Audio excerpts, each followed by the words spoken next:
Assalamualaikum warahmatullahi wabarakatuh. Hi everyone.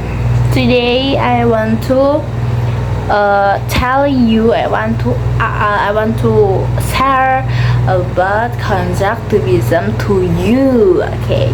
So first, let we know what is constructivism. Okay. So constructivism is the theory say students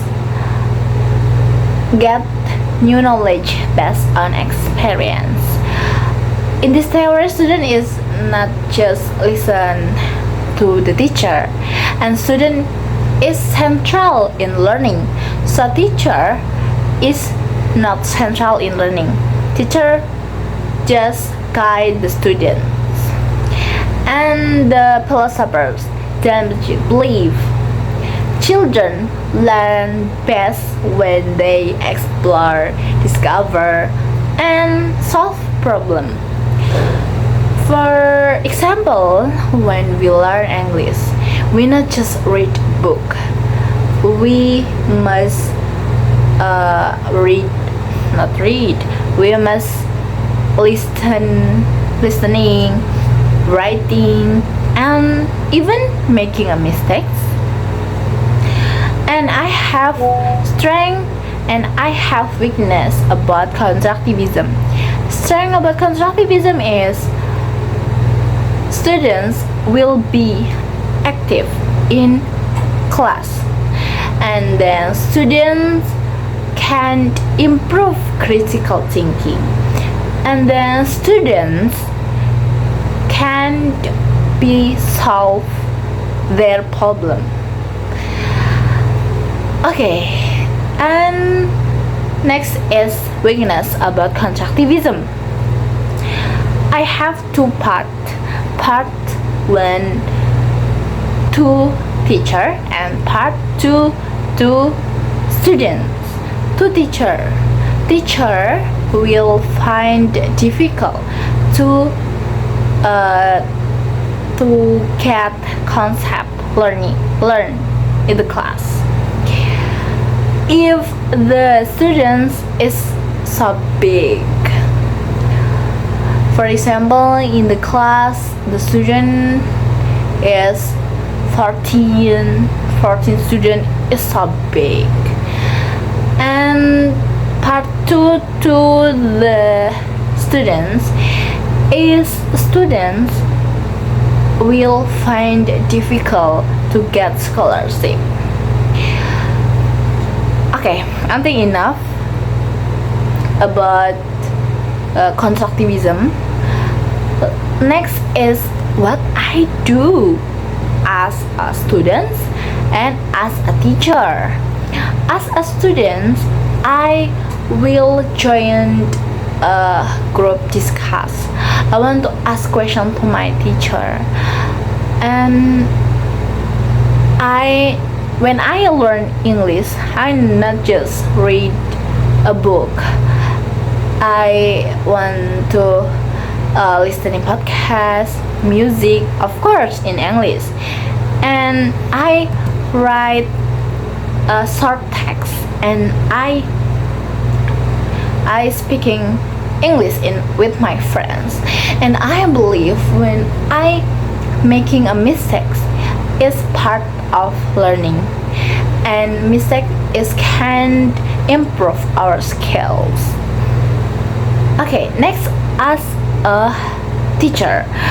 As a teacher, I will make a group discuss, fun games, role play, and I give time to my student to ask questions, and I don't want my student to be afraid to speaking in class. I think enough as a teacher. Okay, next, what my experience in presentation. When I prepared and I give this presentation, I learned many important things. First, I learned how to make a good and clear PowerPoint presentation. I know, now, I now understand that a good slide should be simple, easy to read, and only show important points. Yeah, so it's good slide. And second, I also learn how to speak or learn how to say word correctly when I speaking in English. I practice pronunciation and I try to speak clearly and with confidence during the presentation. I try to be confident when I speaking in front of my friends. Yeah, so after I presentation I learn how to make myself too confident. Next, the last is I realized that a the presenter I must really understand about the material. Why?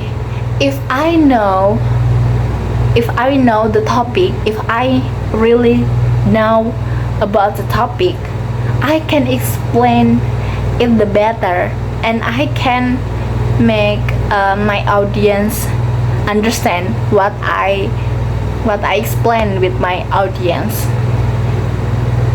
And this experience that giving a presentation is not only about reading slides, it's about communicating, sharing idea, and making the listeners interest. So I learned many things after I presentation. So yeah, I think enough from my experience in the presentation. Okay, I think enough from me. That's all. Assalamualaikum warahmatullahi wabarakatuh.